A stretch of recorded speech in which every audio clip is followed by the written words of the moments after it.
Jai Hind future officers. Hope you all are doing well. So welcome to our new initiative.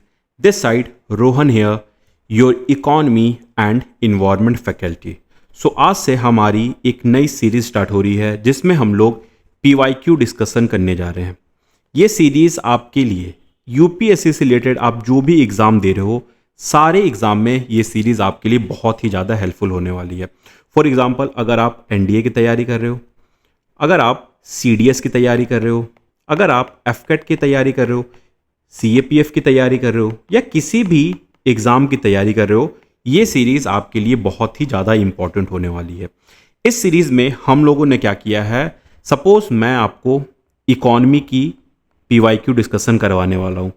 तो सबसे पहले हम लोग theme wise इसे डिस्ट्रीब्यूट करेंगे, देन उस थीम को हम लोग पर्टिकुलरली डिस्कस करेंगे, देन उससे रिलेटेड अभी तक जितने भी आपके पीवाईक्यू आए हुए हैं, जो भी यूपीएससी एग्ज़ाम कंडक्ट करवा रहा है उसके अंदर जितने भी पीवाईक्यू आए हुए हैं इन सारे को हम लोग बहुत ही डिटेल्ड वे में डिस्कस करने जा रहे हैं। दैट मीन्स हम लोग टॉपिक को भी कवर करेंगे, साथ ही साथ हम लोग उससे रिलेटेड पीवाईक्यू भी करेंगे। सो आप सपोज कर लो कि ये आपके लिए वन स्टॉप डेस्टिनेशन होने वाला है जहां पे पूरी इकॉनमी आपकी कॉम्प्रिहेंसिव वे में कंप्लीट हो जाएंगी। इसी के साथ साथ मैं आपको इन्वायरमेंट की भी पीवाईक्यू कराऊंगा थीम वाइज, उसे भी डिस्कस करूंगा। बाकी के फैकल्टी अपने अपने सब्जेक्ट को बहुत ही डिटेल में कवर करवाने वाले हैं। सो चलिए विदाउट वेस्टिंग आवर टाइम हम लोग अपने इकॉनमी के पीवाईक्यू सीरीज को स्टार्ट करते हैं। सो आज का सबसे पहला हमारा थीम है that is your sector of economy. ये थीम, आज की थीम बहुत ही ज़्यादा इंपॉर्टेंट होने वाली है और ट्रस्ट मी ये बहुत ही इजी थीम है आपके एग्जाम पर्सपेक्टिव से, जहां पे आप इजीली 1 मार्क्स गेन कर सकते हो अगर आपको क्वेश्चन आया तो। और मैं उम्मीद करूंगा कि आज की क्लास में हम लोग पूरे सेक्टर ऑफ इकॉनमी को बहुत ही डिटेल वे में डिस्कस करेंगे। सो चलिए स्टार्ट करते हैं हम लोग सेक्टर ऑफ इकॉनमी से। सबसे पहले कुछ बेसिक क्लासिफिकेशन ऑफ सेक्टर देखते हैं। आपने इसके बारे में ऑलरेडी आप फेमिलियर होंगे कि सेक्टर होती क्या है। ये हमारी एनसीईआरटी की हमारी सीरीज चल रही है, उसके अंदर भी जब मैं आपको इकॉनमी पढ़ाऊंगा वहाँ भी ये चीज़ें आपकी बहुत ही डिटेल वे में डिस्कस हो जाएंगी। बट अभी के लिए हमारी 2 सीरीज चल रही है, एक तो हमारी एनसीईआरटी सीरीज चल रही है, ऑन दी अनदर साइड हमारी पीवाईक्यू सीरीज भी चल रही है। ठीक है, सो अभी हम लोग पीवाईक्यू सीरीज कर रहे हैं। तो इसमें सबसे पहले आप देखोगे कि क्या क्या डिफरेंट सेक्टर्स हैं आपके इकॉनमी के। So basic of classification of economy, different sectors तो होते हैं लेकिन उनके भी अंदर कोई क्लासिफिकेशन होते हैं, कोई ग्राउंड मेंशन होती है जिस ग्राउंड पे उनकी क्लासिफिकेशन होती है। So first one is your nature of activity. किस तरीके की एक्टिविटी हो रही है, उनकी नेचर क्या है, उनके बेसिस पे सबसे पहले डिस्ट्रीब्यूशन होता है सेक्टर का। For example primary, for example secondary, tertiary and then quaternary. ये होती क्या है इसे हम लोग लेटर ऑन डिस्कस करने वाले हैं, बट अभी आप समझो कि अगर हम लोग एक्टिविटी के बेसिस पे डिस्कस करें तो इसमें हम लोग सेक्टर को बाइफर्केट करते हैं 4 टाइप्स में। First one is your primary, second one is your secondary, third one is your tertiary and fourth one is your quaternary sector based on the type of economic activity performed. First one. Second one is on the basis of ownership, कि अगर ownership के basis पे भी हम लोग sector को distribute करते हैं, बाइफर्केट करते हैं। कोई होती है जो पब्लिक सेक्टर अंडरटेकिंग होगी, गवर्नमेंट के अंदर होगी, जहां पे उनकी स्टेक मोर देन 51% होगी, उसे हम लोग गवर्नमेंट ओन्ड कंपनी कहेंगे। एट द सेम टाइम कोई प्राइवेट सेक्टर भी होती है जो पूरे तरीके से प्राइवेट हैंड के अंदर होती हैं। सो ये हो गई on the basis of ownership, second one. Third, on the basis of employment condition, कि क्या वहां पे जो भी XYZ कंपनी है, क्या उसके अंदर वो जो भी एम्प्लॉय हैं या वो सेक्टर जो है या वो जो ऑर्गेनाइजेशन है, क्या वो ऑर्गेनाइज्ड है या वो अनऑर्गेनाइज सेक्टर है। सपोज आपका PF कट रहा, आपको मेडिकल फैसिलिटीज मिल रही है, आपको डिफरेंट सोशल स्कीम के बेनिफिट आपको मिल रहे हैं, तो आप क्या हो गए, आप ऑर्गेनाइज सेक्टर के अंदर आ गए। एट द सेम टाइम आप डेली वेज पे काम कर रहे हो। आप मुंबई साइड में आप देखोगे बहुत सारी टिफिन सर्विसेज होंगी, ये सब क्या है, ये सारे अनऑर्गेनाइज सेक्टर है जिनके लिए कोई भी सोशल स्कीम्स भी नहीं है, कोई PF नहीं है, किसी तरह कोई मेडिकल फैसिलिटीज नहीं है। तो ये क्या हो गई, ये आपकी अनऑर्गेनाइज सेक्टर हो गई। दैट मीन्स अगर सिंपल टर्म में समझे तो it's all depends about the job security, कि ऑर्गेनाइज सेक्टर के अंदर आपको जॉब सिक्योरिटी देखने को मिलेगी। वर्किंग कंडीशन अनऑर्गेनाइज सेक्टर के कंपैरिजन बहुत ही बेहतरीन होने वाला है। तो ये कुछ डिफरेंशिएशन होती है एम्प्लॉयमेंट कंडीशन के बेसिस पे।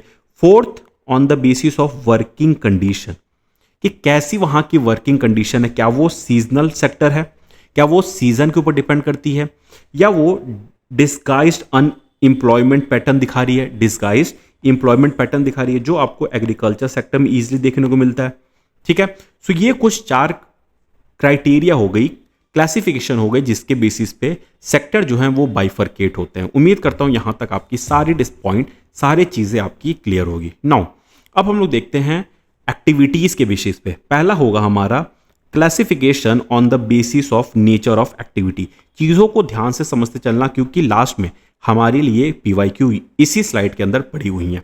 सो सबसे पहला होता है हमारा that is your primary sector. अब जो सेक्टर जो डायरेक्टली नेचर के ऊपर डिपेंड होती है, जो भी सेक्टर जो डायरेक्टली नेचर के ऊपर डिपेंड होगी, उसे क्या कहोगे आप? Primary sector. जो बिल्कुल आपके इनिशियल फेज में होती है, बिल्कुल आपके इनिशियल फेज में होती है, जहां से इकोनॉमिक एक्टिविटीज जो होती है वो इन्वॉल्व होती है, जो कंप्लीटली नेचुरल रिसोर्सेज के ऊपर डिपेंड होती है। फॉर एग्जांपल एग्रीकल्चर हो गया आपका, डेयरी फार्मिंग हो गया, माइनिंग हो गया। ये माइनिंग के ऊपर 2024 की पीवाईक्यू पूछी हुई हैं। आप ध्यान से जाके देखना, आपको आइडियाज लग जाएगा कि यहां से भी पीवाईक्यू पूछते हैं। ये छोटी छोटी चीज आपकी पीवाईक्यू में हेल्प करेंगी। Then your fishing, then your forestry. ठीक है, at the same time primary sector provides raw material for industries dominant in rural settlement. ठीक है, सो ये सारी क्या हो गई? ये सारी आपकी प्राइमरी एक्टिविटीज प्राइमरी सेक्टर की पार्ट हो गई। ठीक है, primary sector means what? Directly dependent on the natural resources. Second one is your secondary sector. अब इस जो नेचर से जो चीजें एक्सट्रैक्ट हुई है वो कौन कर रहा है? आपके प्राइमरी सेक्टर। उसी चीज को जो प्रोसेस्ड करेंगे, उसी चीज को बेटर करेंगे, उसे कहोगे आप सेकेंडरी सेक्टर। जब उसी चीज को वो अलग लेवल पे जाएंगे, उसे आप क्या कहोगे? Secondary sector. For example mining से आप देख रहे हो कि माइनिंग से सपोज क्या होगी? कोल निकलेगी, बॉक्साइट निकलेगी, किसी भी चीज की और मटेरियल निकलेगी, वो रॉ फॉर्म में निकलेंगी। बट इसे ही जब आप स्टील की फॉर्म दे दोगे, जब आप इसे ही प्रोसेस्ड कर दोगे, इसे ही आप प्लांट में यूज कर लोगे, इंडस्ट्री में यूज कर लोगे, तो ये सारी चीजें क्या हो गई? ये सारी चीजें सेकेंडरी सेक्टर की पार्ट हो गई। ये सारी चीजें क्या हो गई? सेकेंडरी सेक्टर की पार्ट हो गई। सो जब ये चीजें सिंपली फैसिलिटेट करता है आपके प्राइमरी सेक्टर को। Is it clear? So activities involving processing raw material into finished good, तो ये क्या हो गई? आपकी सेकेंडरी सेक्टर हो गए। For example manufacturing, construction, gas and water supply, iron and steel production. Is this clear? Mining and quarrying are counted in primary. ध्यान रखना, ये यहां पे आप स्टारमार्क लगा सकते हो। नॉट सेकेंडरी एज पर नेशनल इनकम अकाउंट्स। ये दोनों यहीं से क्वेश्चन पूछा था आपके एग्जाम में कि जो माइनिंग होती है और क्वेरिंग होती है, ये आपकी प्राइमरी सेक्टर के अंदर इंक्लूड होती है, ये सेकेंडरी के पार्ट नहीं होते हैं। ठीक है, सो इससे पीवाईक्यू ऑलरेडी पूछी हुई है, ये चीज़ें हम लोग लास्ट में डिस्कस करेंगे। सो मैं उम्मीद करता हूँ primary sector and secondary sector आपकी बिल्कुल कंप्लीटली क्रिस्टल क्लियर होगी। Now third is your tertiary sector.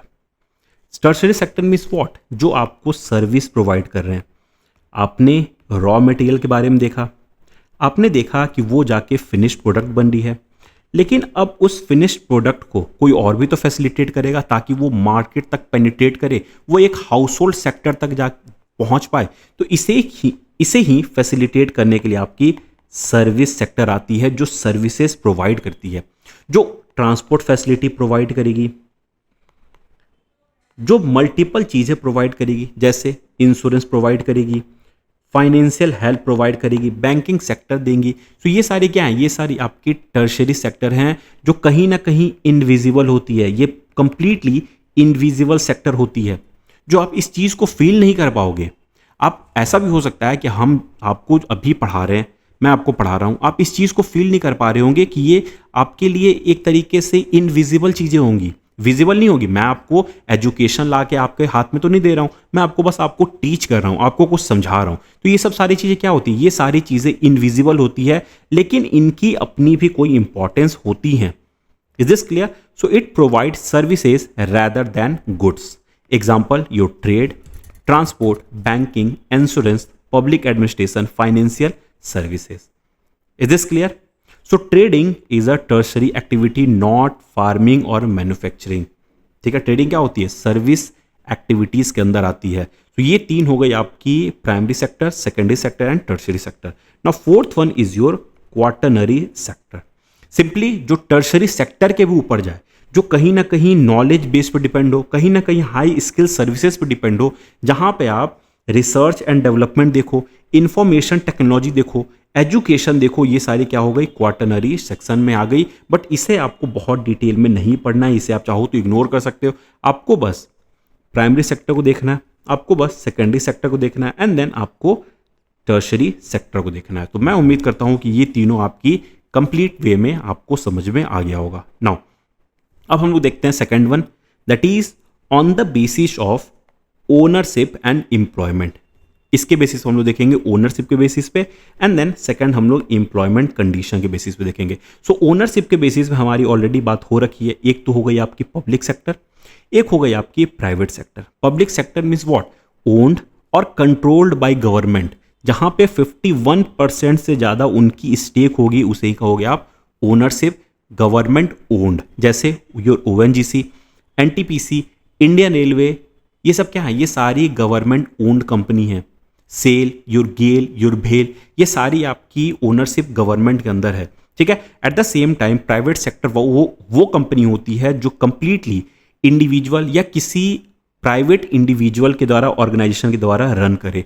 जैसे रिलायंस हो गई, इन्फोसिस हो गई, विप्रो हो गई, टाटा ग्रुप हो गई, ये सब सारी क्या है, ये सारी प्राइवेट कंपनीज हैं। ठीक है।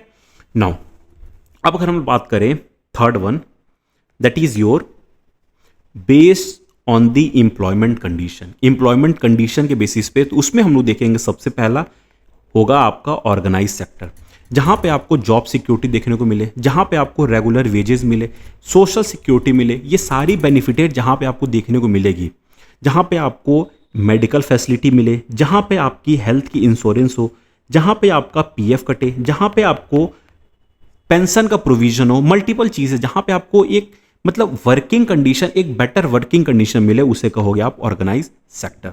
For example government job, for example large industry, और बहुत सारी चीजें आप सोच सकते हो। जो कंपनी रजिस्टर्ड है, जो कंपनी ऑर्गेनाइज्ड है, जो सारी चीजें आपको बेसिक फैसिलिटीज प्रोवाइड कर रही है, वो सारी ऑर्गेनाइज सेक्टर होगी। At the same time unorganise sector वो हो गई, जैसे आप रेडी वाले देखते होगे, आपके घर के सामने समोसा कोई बेचता होगा, आपके घर के सामने छोटा मोटा कोई शॉप होगा, टिफिन सर्विस होगी, ये सारी क्या है, ये सारी अनऑर्गेनाइज सेक्टर है जो डेली वेजेस पे डिपेंड है। Irregular work, lack of social security, daily wage basis. ठीक है। Labour is more in unorganise sector in India. इस पॉइंट को ध्यान रखना, ये स्टेटमेंट में पूछ सकते हैं आपके कि इंडिया के अंदर जो अनऑर्गेनाइज सेक्टर है, इसके अंदर आपको लेबर फोर्स ज्यादा देखने को मिलेगी as compare to unorganise, as compare to organise sector. Usually not unionised, limited employment duration. ठीक है। सो ये क्या हो गई, ये अनऑर्गेनाइज्ड सेक्टर हो गई। Is this clear? सो इसको भी ध्यान रखना, unorganised sector and then organised sector. Now on the basis of working condition, working condition के बेसिस हमने देख लिया। एक तो हो गई seasonal sector, for example agriculture के अंदर देखने को मिलती है आपको, और जो चीजें आपकी मॉनसून पे डिपेंडेंट होती है। सेम डिस्गाइज अनएम्प्लॉयमेंट कहां देखने को मिलेगी, जहां पे कोई एक लैंड है या कोई एक ऐसी रीजन है जहां पे एम्प्लॉयमेंट जो जनरेट करेगा वो मैक्सिमम 5-10 कर दे, but at the same time आप देखोगे कि उस पर्टिकुलर एरिया के अंदर 20-30 एम्प्लॉयमेंट जनरेट हो सकी है। तो ये क्या हो रही है, ये आपकी डिस्गाइज्ड एम्प्लॉयमेंट को शो कर रहा है कि वहां की लिमिटेशन 5-10 है, लेकिन वहां पे लोग जो हैं वो 20-30 खट रहे हैं। तो ये क्या है, ये डिस्गाइज्ड अनएम्प्लॉयमेंट को शो करता है।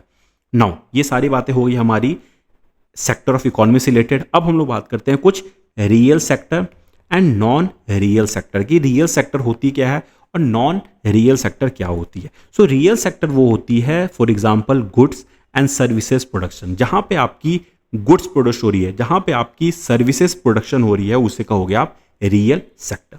For example harvesting crop, textile mills and your manufacturing, ये सारी क्या है, रियल सेक्टर है। At the same time non real sector वो होती हैं जैसे फाइनेंशियल ट्रांजेक्शन हो गई, पेपर इंस्ट्रूमेंट हो गई, some example like commercial banking, lending, bond issue, ये सारी क्या है, नॉन रियल सेक्टर है। ठीक है, so real sector and non real sector आप जरूर ध्यान रखना। कुछ प्रोडक्शन हो रहा है उसे कहोगे आप रियल सेक्टर, किसी तरह कोई प्रोडक्शन नहीं हो रहा है, एक सिंपली लैंडिंग हो रही है, बॉन्ड इशू हो रहा है, उसे क्या कहोगे आप, नॉन रियल सेक्टर। ठीक है, सो ये देखो 2022 में क्वेश्चन पूछा हुआ है। अभी हम लोग आगे सारे चीज डिस्कस करेंगे, बस मैं आपको एक पैटर्न दिखा रहा हूं कि कैसे सेक्टर ऑफ इकोनॉमी से क्वेश्चन आती है, कैसे आप चीजों को इंटरलिंक कर सकते हो। Now contribution to GDP, India's economic structure, कि तीनों सेक्टर जो है हमारी, primary sector, secondary sector and your tertiary sector, इनकी क्या क्या कंट्रीब्यूशन है इंडिया के अंदर। तो ये डायग्राम को आप जरूर देखना, इसे आप देख लो। सर्विस सेक्टर आप देखोगे, ये सर्विस सेक्टर है, ये क्या है, सर्विस सेक्टर है। देन इसके बाद ये आपकी इंडस्ट्री है, दैट मीन्स ये आपकी सेकेंडरी सेक्टर है।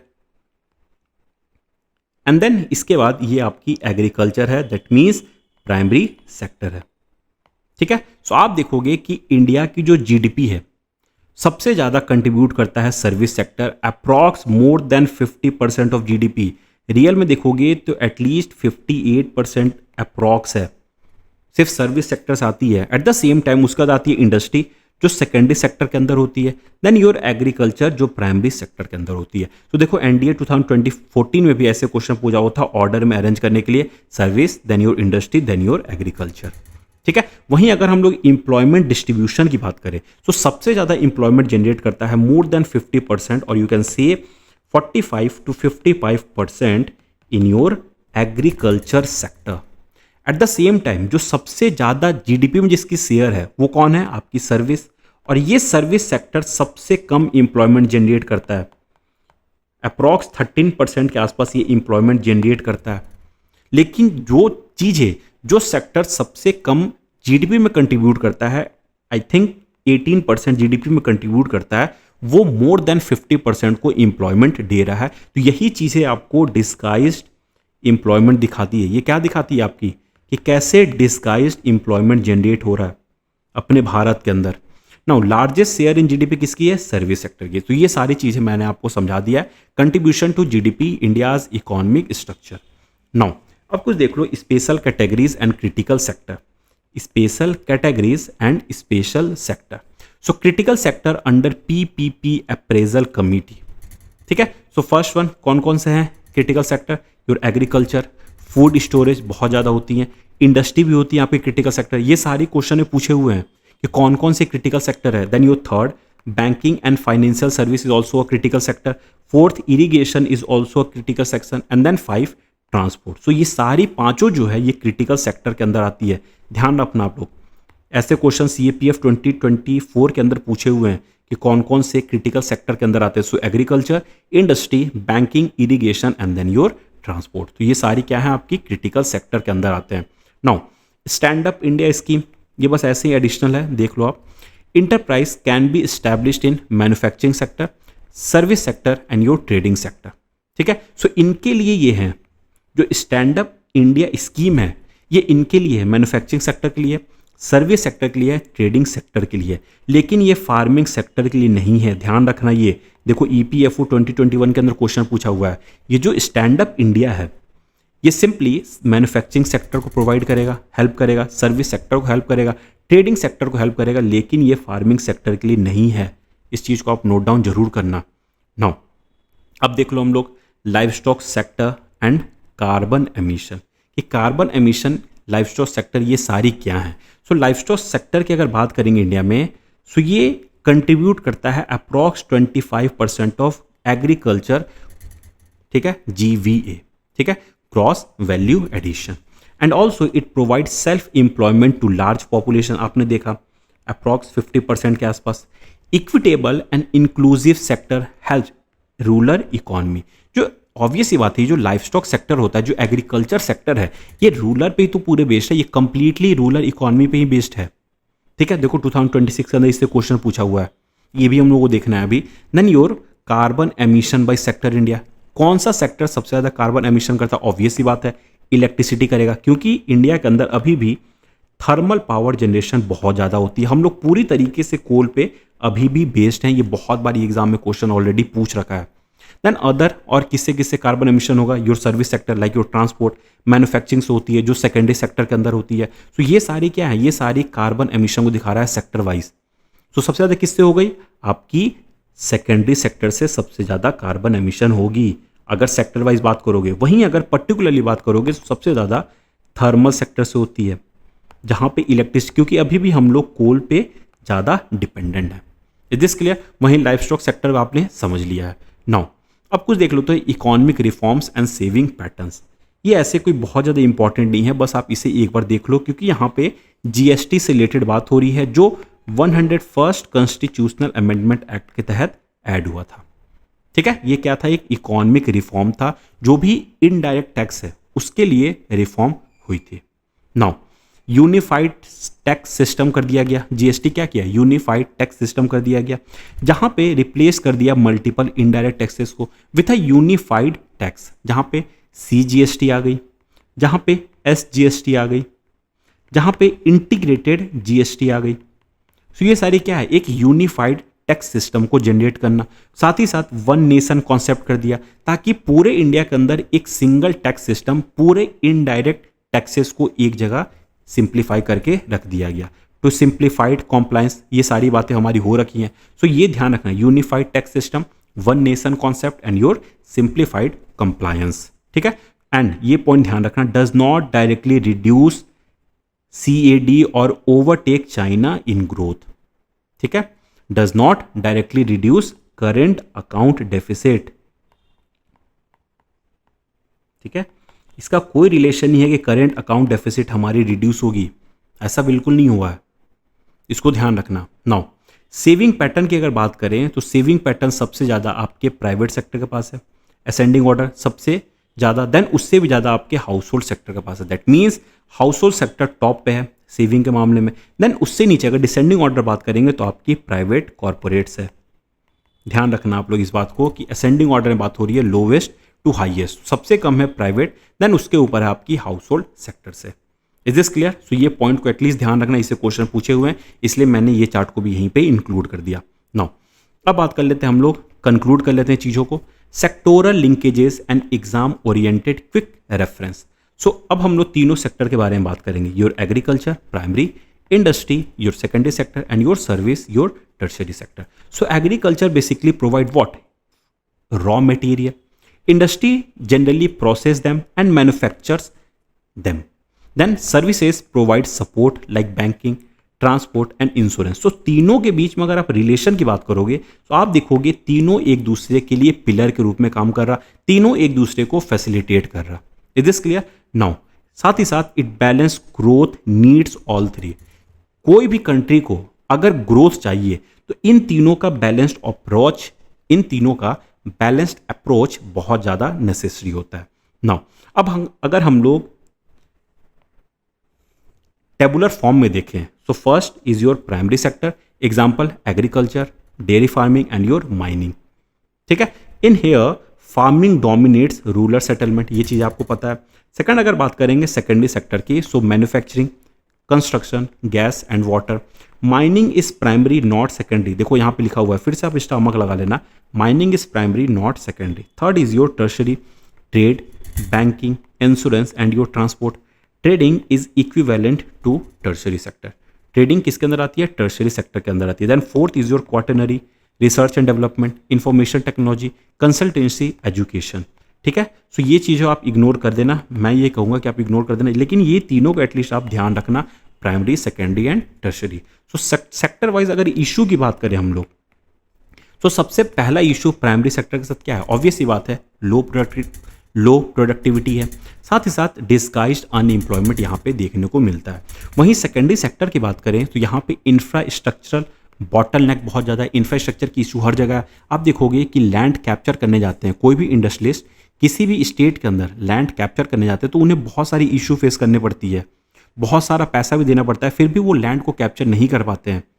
ठीक है, एक एग्जाम्पल मैं आपको बताना चाहूँगा कि उड़ीसा के अंदर आई थिंक ईयर 2013 के अंदर अडानी ग्रुप गई थी, मुझे ईयर एग्जैक्टली याद नहीं है कहाँ गए थे, अडानी ग्रुप गई थी, उन्होंने उड़ीसा के अंदर प्लांट बैठाने के लिए, प्लांट को वहाँ पे सेटल करने के लिए, इन्हें वो अभी तक वहाँ पे लैंड को कैप्चर नहीं कर पाए हैं, वहाँ पे उन्होंने अभी तक लैंड नहीं ले पाया। But at the same time same group Australia गई थी और वहाँ पे बहुत बड़ी लैंड को, कितने सारे लैंड हेक्टर, सिर्फ वहाँ पे उनको बस 2 लोगों की सहमति पड़ी थी, बस 2 पीपल की सहमति पड़ी थी। तो सोच लो वहाँ पे एक एक पीपल के पास कितनी ज़्यादा लैंड है। लेकिन यहाँ पे इंडिया में यही सबसे बड़ी मेजर प्रॉब्लम है कि यहाँ पे लैंड होल्डिंग की बहुत ज़्यादा इशू है।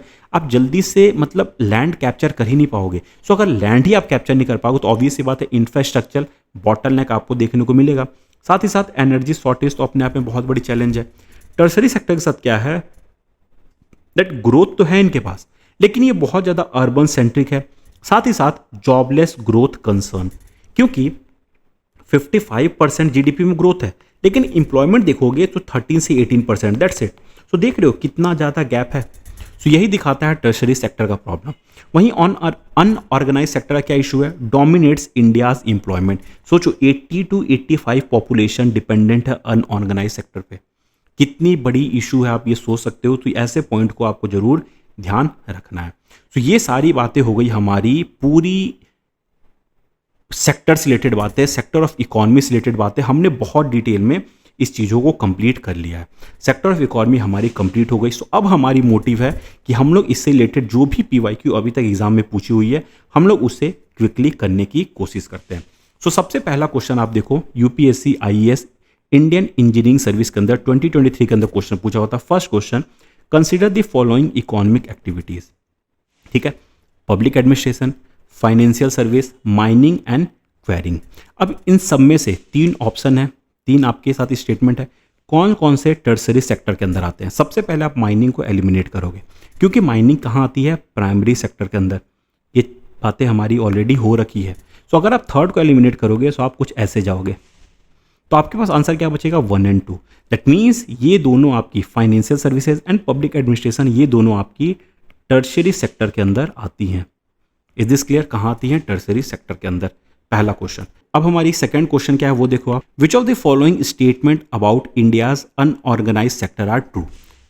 4 ऑप्शन है, दिमाग को बिल्कुल खोल के रखना है, आपको एलिमिनेट करना है। सो उसी के अकॉर्डिंग आपको सोचनी है। पहला option, labour is more in number than that in the organise sector. That means ये स्टेटमेंट कंप्लीटली सही है। आपने ऊपर देखा कि 85% पॉपुलेशन अनऑर्गेनाइज सेक्टर पर डिपेंडेंट है।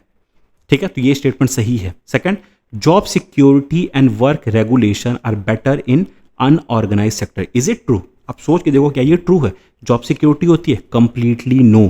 तो अब आपको सिर्फ 2 स्टेटमेंट को एलिमिनेट करते चलना है। पहला एलिमिनेट करो, ठीक है, तो एक ही एलिमिनेट हुआ है, नहीं हुआ है, लेकिन पहला स्टेटमेंट सही है। They are usually not organised into trade union. Obvious सी बात है, कोई इनकी यूनियन कैसे बनेगी, ये ऑर्गेनाइज्ड ही नहीं है तो कैसे बन पाएगी। तो ये भी स्टेटमेंट सही है। Now fourth, workers are usually employed for a limited number of day. Obvious सी बात है, ये भी सही है। ये सारी इनकी चैलेंजेस है। So correct answer is 1, 3 and 4। Now third, which of the following occupation are included under secondary sector as पर national income account. Secondary sector, ध्यान रखना। सो सबसे पहले आपकी दिमाग खुलनी चाहिए कि हमने ऊपर देखा है कि माइनिंग एंड क्वेरिंग जो होती है ये आपकी प्राइमरी सेक्टर के अंदर होती है। अब यहाँ पे बस आप क्या करोगे, एलिमिनेट करोगे। सो एलिमिनेट करना एक एक करके शुरू करते हैं। फोर्थ, ये गलत हो गया, ये गलत हो गया, ये गलत हो गया। आंसर मिल गई आपको। अब आपको सोचना ही नहीं है। 1, 2 and 3, that means manufacturing, construction and gas and water supply are included in your primary sector. Is this clear? Now अब हम आगे बात करते हैं। Fourth question, which of the following activities constitute real sector in the economy. Real sector की बात हो रही है, ध्यान रखना है, रियल सेक्टर की। So farming, farmers harvesting their crops, क्या हो रही है यहाँ पे, प्रोडक्शन हो रही है। सो ये स्टेटमेंट सही है। Second, textile mill converting raw cotton into fabric, production हो रही है, सही है। A commercial bank lending money to a trading company, is this, क्या ये स्टेटमेंट सही है? बिल्कुल नहीं, हमने ऊपर देखा था। फोर्थ, कॉर्पोरेट बॉडी इशूइंग रूपी denominated bond overseas. Is this, क्या ये प्रोडक्शन है? नहीं। सो correct answer is 1 and 2।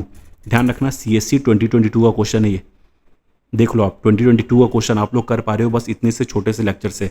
Now fifth question is what is or are the recent policy initiative of government of India to promote the growth of manufacturing sector. Manufacturing sector तो क्या है? Setting up of national investment and manufacturing zone, ये तो बहुत general statement सही होगा।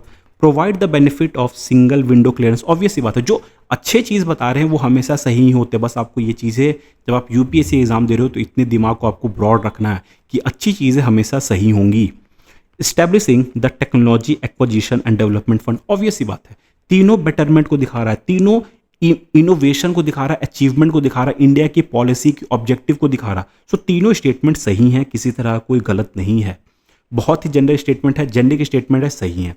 Now next question, sixth one, which of the following sector have been identified as critical sector. अब यहां बात किसकी हो गई? क्रिटिकल सेक्टर की। CAPF 2024 का क्वेश्चन है, ध्यान रखना। सो क्रिटिकल सेक्टर की अगर बात करेंगे तो power and energy, is power and energy is critical sector, obvious सी बात है, yes. Now second one, is industry critical sector, is banking and financial service critical sector, is irrigation critical sector, is education critical sector. So critical sector सिर्फ और सिर्फ आपकी power and energy and banking and financial services ही होती है। Industry, irrigation and education are not included in our critical sector. ध्यान रखना, ये क्वेश्चन CAPF 2024 का क्वेश्चन पूछा हुआ है।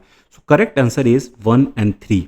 1 एंड 3 क्रिटिकल सेक्टर के अंदर आता है। वैसे ये चीज़ें हम लोग लेटर ऑन जरूर पढ़ेंगे, जब हम लोग डिटेल में पढ़ेंगे वहाँ पढ़ेंगे, लेकिन आपको ध्यान रखनी है कि power and energy and your banking and financial sector is included in your critical sector.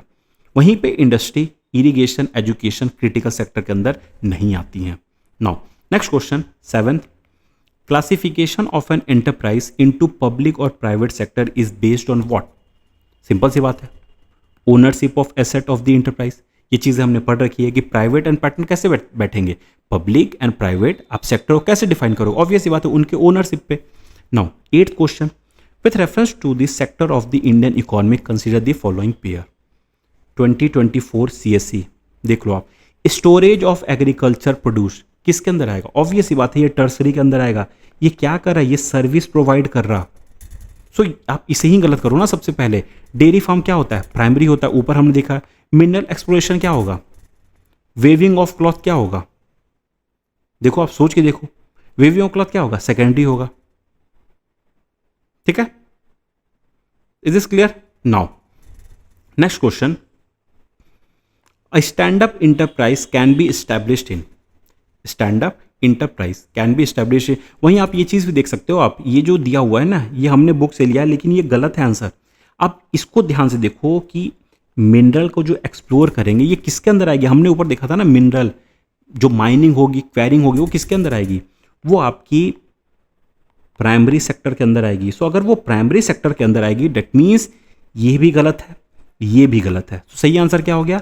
Second and fourth. तो ये आपकी राइट आंसर है, ये आपकी गलत आंसर है, क्योंकि ये सारी चीज़ें भी हमने बुक से ली हुई हैं, लेकिन मैं आपको बता रहा हूँ ये गलत है। Second option is correct option. ठीक है, so a stand up enterprise can be established in, कहाँ कहाँ स्टैब्लिश होगा stand up enterprise? Manufacturing sector में, सर्विस सेक्टर में, and in your trading sector. Farming के अंदर नहीं होती है, ये चीज़ें हमने ऑलरेडी ऊपर पढ़ रखा है। तो करेक्ट आंसर इज 2, 3 एंड 4। देखो EPFO 2017 का क्वेश्चन है। सो आप देख पा रहे हो कि आप PYQ तक कर पा रहे हो ईजिली एक लेक्चर के हेल्प से। नाउ ऐसे ही कुछ और क्वेश्चन वो देखते हैं। Next question, which of the following statement about the life stock sector in India are correct? So ये देखो, ये डेटा के बेस पे क्वेश्चन है। Life stock contribute about 25% of gross value added in agriculture. It provide self employment to a large segment of population and also rapid growth of life stock sector can be elongated and inclusive. So ये सारी statement देखोगे तो बहुत general statement है, ऐसा इसमें कुछ नहीं है एक्सप्लेन करने वाला। तो आप इसे सही ही मान के चलोगे, इसे आप गलत मान के नहीं चलोगे। ठीक है, now which of the following is the correct sequence of economic sector in terms of their contribution to the GDP of India in decreasing order? बहुत ईजी है, सर्विस, इंडस्ट्री एंड एग्रीकल्चर। मैं इस पर टाइम वेस्ट करना नहीं चाहूँगा। Now next question, which of the following sector is the largest contributor to carbon dioxide emission from fuel consumption in India. ऊपर हमने देखा था इलेक्ट्रिसिटी, क्यों? क्योंकि ये थर्मल बेस्ड होती है।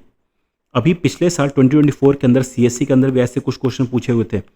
अब जाके देखना क्वेश्चन, आपको आइडियाज़ लगेगा कि आप कितनी ईजिली से ऐसे भी क्वेश्चन कर सकते हो। Now next question, which of the following is not a part of service sector in India. कौन से पार्ट नहीं है सर्विस सेक्टर के? इस ट्रांसपोर्ट सर्विस सेक्टर, ऑब्वियस ही बात है yes. Hotel yes. Insurance yes. So answer क्या हो गया? Construction. Construction is included in your secondary sector, not in primary, not in tertiary. Now next question, consider the following with reference to India. India के reference में बात हो रही है। Agriculture and allied sector contribute maximum to gross domestic product. Is this true? क्या ये true है? आप सोच के देखो, बिल्कुल नहीं है। Secondary tertiary sector is contributed maximum to our GDP. Service sector is treated as a component of primary sector of economy. Is this true? No, ये भी ट्रू नहीं है। सर्विस सेक्टर टर्शियरी सेक्टर के अंदर इंक्लूड होती है। So answer is what? Answer is neither one nor two. Next question, two major saving sector in ascending order in India. दो major service sector, एक तो हो गई आपकी प्राइवेट कॉर्पोरेट्स, देन उसके बाद आपकी हाउस होल्ड होती है। ये चीज़ें हमने ऊपर पढ़ ली हैं। Now next question, which of the following statement with reference to the service sector in और आर करेक्ट। सर्विस सेक्टर की बात हो रही है। Retail trade falls under tertiary activity, then research and development based activity comes under quaternary activity. ये भी हमने देख रखा है। तो दोनों स्टेटमेंट सही है, दोनों में से कोई गलत नहीं है। On the basis of employment condition the economy is divided into. Employment के बेसिस पे, ध्यान रखना एम्प्लॉयमेंट के बेसिस से बात हो रही है। सो एम्प्लॉयमेंट के बेसिस पे ऑर्गेनाइज्ड एंड अनऑर्गेनाइज्ड। वहीं प्राइवेट एंड पब्लिक किसके बेसिस पे थी? ओनरशिप के बेसिस पे। किसके बेसिस पे थी? ओनरशिप के बेसिस पे। ठीक है। वहीं प्राइमरी, सेकेंडरी एंड टर्शियरी किसके बेसिस पे? तो एक्टिविटीज के बेसिस पे। ये सारी बातें हमारी ऑलरेडी हो रखी हैं। Now next and last question, to which of the following sector of the economy the activity of agriculture and services belong to. किस पे बिलोंग होती है? किस पे बताओ? Agriculture and services belong to what? Agriculture primary पे, services tertiary पे। तो ये देखो पहला ही सही होगा और ये तीनों गलत है। सो ये आपकी साथ ही साथ हमने देखो आप 3, 3, 3, 9 एंड 9 18 PYQ हमने सिर्फ इस छोटे से लेक्चर के हेल्प से पूरी तरीके से डिटेल में कंप्लीट कर लिया। अगर आपको ये लेक्चर अच्छा लग रहा तो आप हमारी टीम के साथ जरूर बने रहना। इस चैनल को जरूर सब्सक्राइब करना, लाइक करना। अपने दोस्तों के साथ जो यूपीएससी से रिलेटेड कोई भी एग्जाम की तैयारी कर रहे हैं या वनडे एग्जाम की तैयारी कर रहे हैं, जहाँ पे इकोनॉमी की अपनी एक वेटेज है, जहाँ पे लोगों को इकोनॉमी में बहुत ज़्यादा प्रॉब्लम होती है, आप उनके साथ जरूर शेयर करना। और साथ ही साथ अगर आप हमसे कोई इंप्रूवमेंट चाहते हो तो आप हमें कमेंट बॉक्स के अंदर जरूर बताना। कोई भी इशू होगा आप हमसे डायरेक्ट कॉन्टैक्ट कर सकते हो, हमसे बात कर सकते हो चैट बॉक्स में। हम लोग आपके लिए 24/7 अवेलेबल है। So that's all for this lecture. Thank you so much for being patience in my class. Have a wonderful day. All the best for your upcoming exam. Next class में हम लोग एक और अच्छे इकोनॉमी की theme के साथ मिलते हैं। तब तक जय हिंद।